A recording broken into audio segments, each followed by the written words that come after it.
Alright, before you hate on me for not uploading, I will say that I was at my parents' place that didn't have my mic, so I couldn't make a proper recording. Since the last coaster I mentioned in my last video was Boulder Dash, I will say that every coaster mentioned in this video is at least an A-tier coaster. Also, if there is a state that has a roller coaster that I've ridden, and one that may or may not be better in my eyes that I haven't ridden, I will choose the one I've ridden just to keep it simple. With that out of the way, let's get into it. Kicking it off at the number 25 spot is Michigan with Shivering Timbers at Michigan's Adventure. I've said it once and I'll say it again. This is a monster CCI wooden coaster with the layout of a B&M Hyper at the most neglected park in the former Cedar Fair chain. This looks to give airtime on every hill, making it seem like the wooden equivalent of a B&M Hyper. There doesn't seem to be much else aside from the airtime hills. There are a couple of barely banked helixes that look to give good doses of laterals, but that's pretty much all you get. If this ride was a little bit more variated, I'm sure it would have ended up a couple spots higher. In 24th place is my home state of Minnesota with Renegade at Valley Fair. This is also the first coaster on this list that I have ridden. Renegade is an out-of-control wooden coaster that really makes you feel badass. There's plenty of airtime all over the place. It even tries to sneak some in on those high banked turns. It doesn't need to do that, but it does. It even has a secluded setting in the woods during the first half of the ride, making it a killer night ride. I only first experienced that this past October, but it was one of the best night rides I've ever had. If only this ride was smoother, I'd be able to put it up a few spots. Taking the number 23 spot is Iowa with Monster at Adventureland. I almost don't know what to say. I've been on a Eurofighter before, but this Infinity model looks to take it to the extreme. It looks to take standard elements and find some way to give you the strangest combination of forces. That first element seems to be an overbank that somewhat unbanks at the top, and that finish loop is really just a funky stall. Overall, the whole ride looks funky, but that's what it's trying to be, and I love it for that. In 22nd place is South Carolina with Intimidator. Thunder Striker at Carowinds. The main reason I place it this low is because of its nickname, Intimidator. With that said, it's still a B&M Hyper. There will still be airtime, especially in the back row. It also has a more basic layout for a B&M Hyper, really just airtime hill after airtime hill, kind of like Shivering Timbers. It still looks to pack in some decent positive Gs and runs glossy smooth, like it should. It's not an uber crazy ride, but it still looks to be very enjoyable. At the number 21 spot, we have Utah with Cannibal at Lagoon. This ride can be summed up in one word: insane. 2 moments on this ride alone make this whole ride what it is: the 116-degree first drop and the lagoon roll. The rest of the ride doesn't look too crazy. It's more or less just a souped-up Gerstlauer, but that's not necessarily a bad thing. I'd like to get hang time 150 feet in the air, but that doesn't make it as legendary as the 2 best moments on this ride. The bottom line is that this ride is outstanding for the 2 main elements, but not as so for the rest of the ride. Tied for 19th place are Maryland and New York with the Ride of Steel clones. I know the one at Darien Lake is the original and fits the setting a little better, but for the sake of this video, I'm lumping them together. These rides look to be slightly unconventional takes on hypercoasters. There's a lot of straight track and really wide helixes. After a 540-degree helix and a long section of straight track, you hit the first hill that for sure gives you ejector airtime. Then there's another wide helix and then the finale with hills that give ejector airtime. These rides take the layout of a traditional hypercoaster and give it a spin that I'm not sure is better or not, but they still look fun regardless. Taking 18th place is Idaho with Stunt Pilot at Silverwood. I'll be honest, this was kind of just a default pick for me. While Tremors, Timber Terror, and Aftershock also look great, I had to go with this one. Stunt Pilot looks to have taken the original Raptor layouts and neutered them a little bit. It does kind of make sense though. The OG Raptors must have been a little too extreme.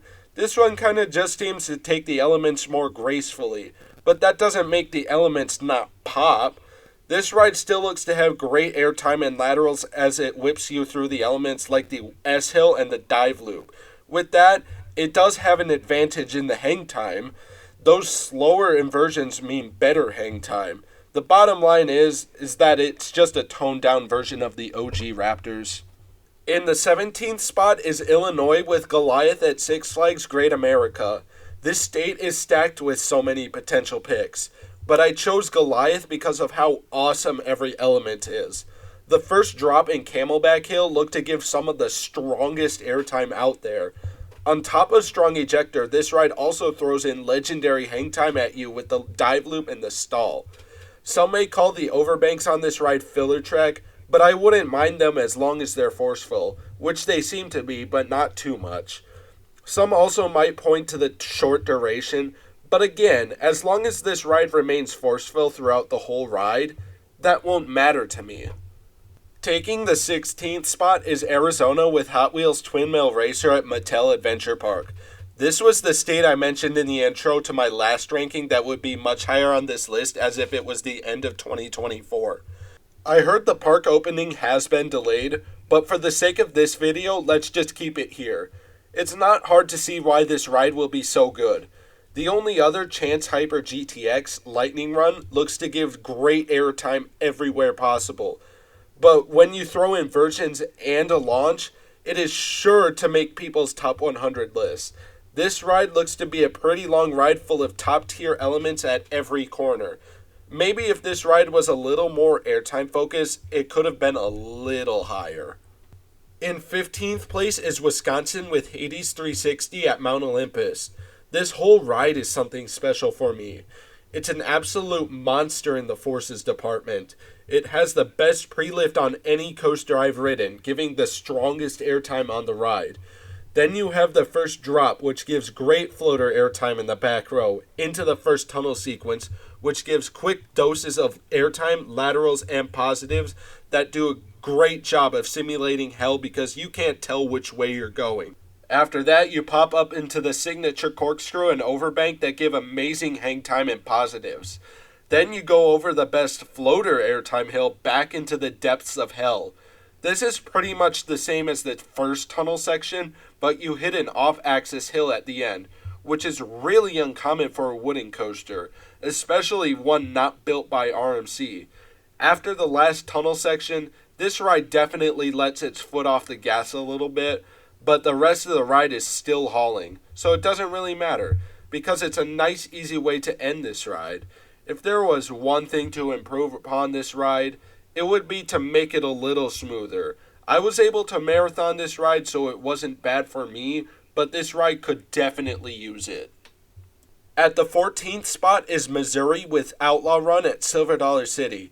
This looks to be one of the best terrain coasters in the world. It takes what you think might happen and twists it into something different. The first inversion feels like it would be a 0G roll, but at the last second, it twists back and turns to the left.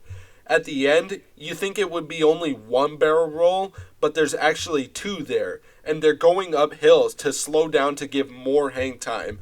Like Goliath, this seems to be a short ride, but it doesn't really feel like that as much. Plus, this looks to give a killer night ride if you're able to make that happen. Taking 13th place is Kentucky with Storm Chaser at Kentucky Kingdom. This ride seems to give amazing ejector airtime with snappy doses of laterals. Those overbanks look to be taken seriously by just snapping you to the side, and then all of a sudden you're facing to the side and heading down. There's also a good amount of airtime hills that bank slightly, so you're feeling a little pressed to the side of your seat while also being thrown out of it. Let's not forget the trick track double up. That looks to do exactly what I just mentioned for one side, and then it switches sides, so you're getting a constant combination of laterals, positives, and negatives. Overall, that's what I'd say the whole ride does. In the number 12 spot, we have California with Twisted Colossus at Six Flags Magic Mountain.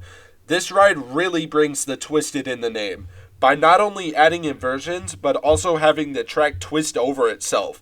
This is why we get great interactions like the Top Gun stall.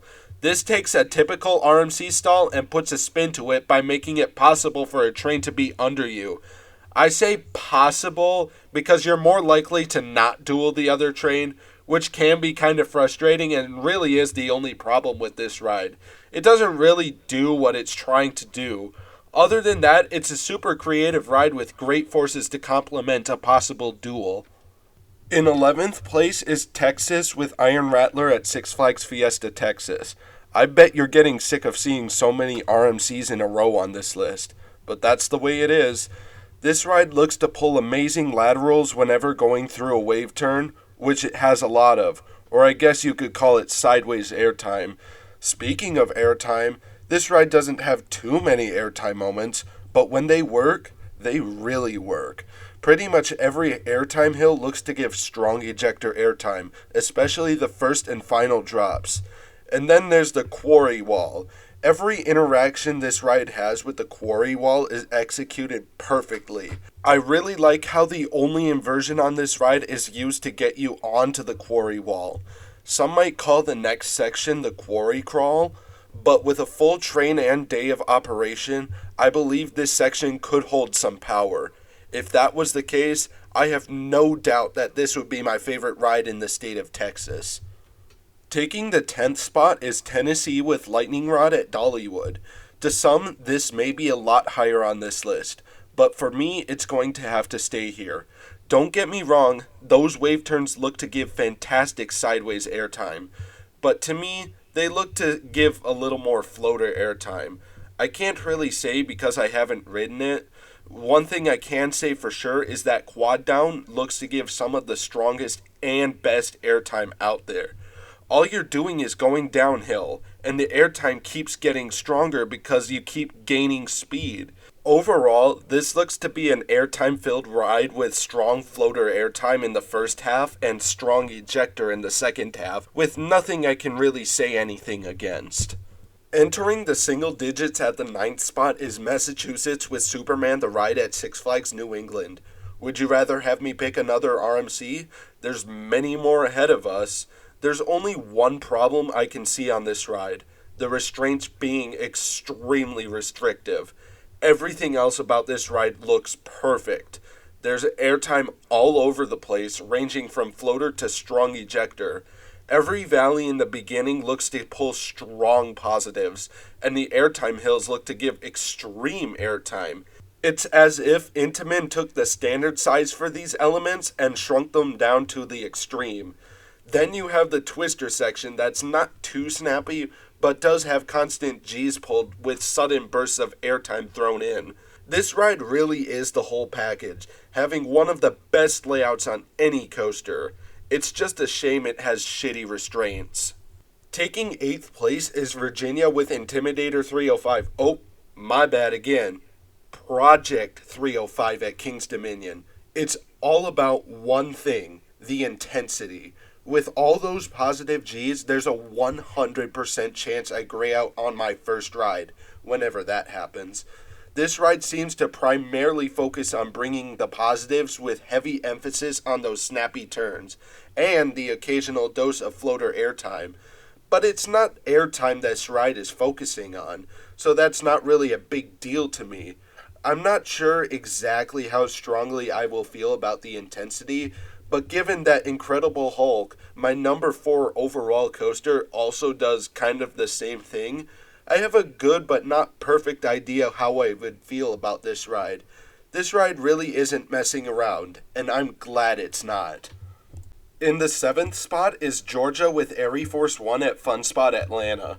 Airtime thrills really said it best. This ride really is an all-star team of RMC's best elements. Within the first third of this ride, you get every kind of force. Floater, ejector, laterals, and hang time. The only reason I don't play it higher is the lack of a 6th car on each train. I get it, there'd be too much whip in some spots, but that first drop would be so much better along with other elements. Other than that, this ride really is perfect.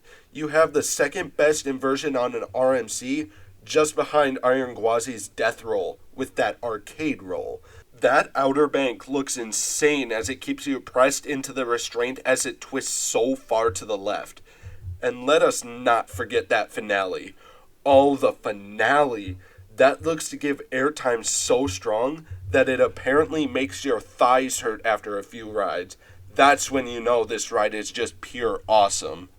At the number 6 spot, we have Pennsylvania with Wildcat's Revenge at Hershey Park. If this list was judged solely on layouts, I would definitely have ArieForce above this. But this ride has an actual 6th car, so some of these elements may feel crazier than those on ArieForce. With that aside, let's talk about the other pros. This ride has a near perfect flow of elements for a good portion of the ride. Once you think you're done with one element, you're already starting another. You can definitely tell RMC has been improving on converting GCIs. I like how the first drop on Wildcat is now the first element on Wildcat's Revenge, the step-up underflip. RMC could have made that a basic overbank, but they added a whole inversion there. They could have made straight airtime hills where the wave turns are, but they didn't.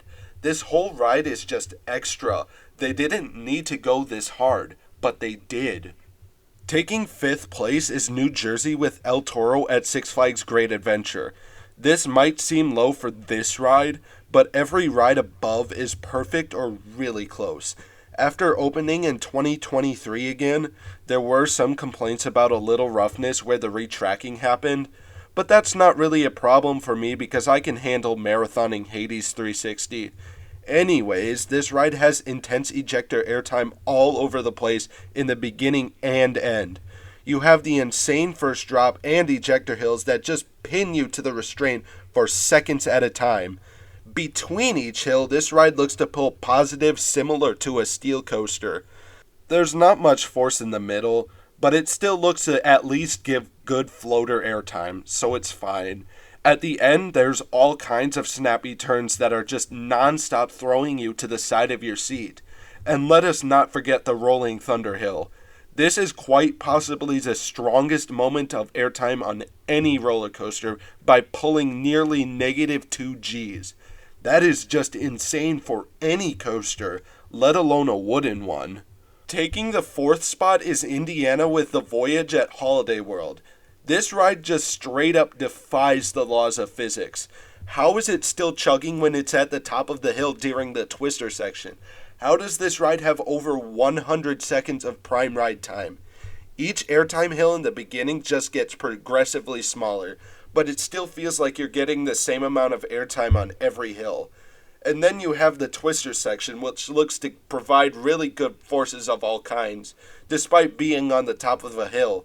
With that, the rest of the ride is all downhill. It might be better for this ride to be trimmed because those hills would look to pull straight ejector airtime if this ride was untrimmed. Even trimmed, the second half still looks to pull crazy forces.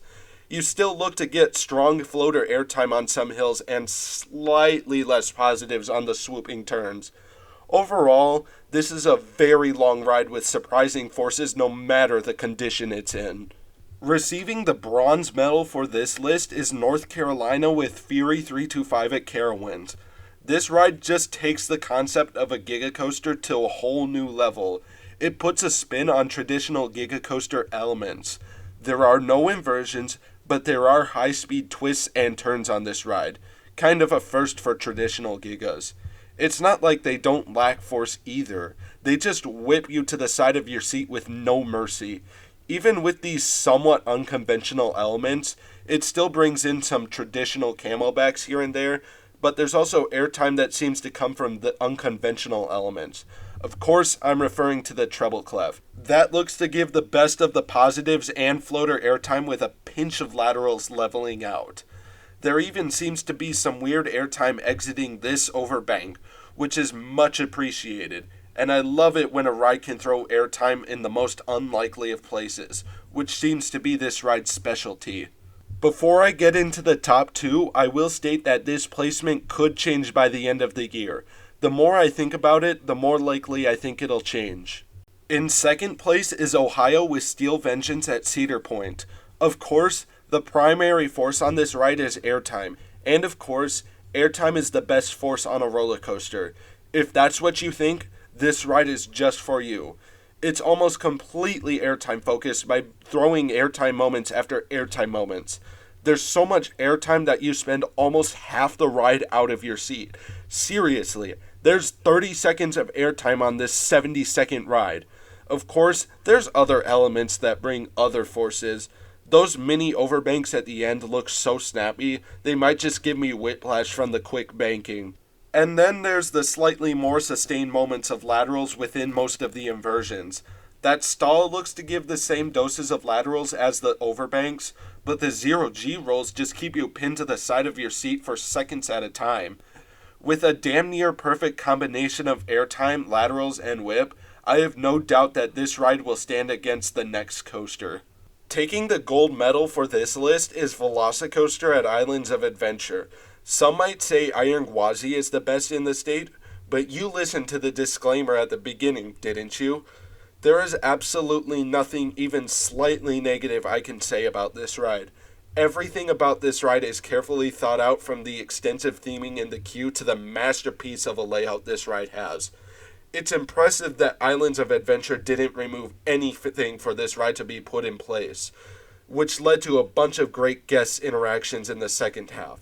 In the first half, however, there's a bunch of great theming as you narrowly avoid the rock structures and raptors. Seriously, they were inches away from the minimum clearance levels. The already great first half is just enhanced so much with this theming all around you. Then you hit the second launch, which feels much more powerful than the first, probably because you have a higher top speed. You may leave the extensive theming in the second half, but this ride makes up for it with pure awesomeness. I swear, I screamed like a child going through the stall. You also get great pops of negatives with doses of laterals within them. And then you go through the best element on any coaster out there, the Mosasaurus roll. It's just such a pleasure getting upside down airtime directly over water, which, if it's a night ride, you can see your reflection in the water as you go through this element. This is just a pure awesome ride with everything a roller coaster should have. Anyways, that'll do it for this video. I'm sorry this video was longer than it should have been. I just had so much to say. And I'm also sorry for not releasing this video any sooner. I wish I could have, but surprise, surprise, my schedule was pretty filled. Even getting it out now is a challenge because of my schedule. With that out of the way, I hope you all enjoyed the video, and I'll see you in the next one.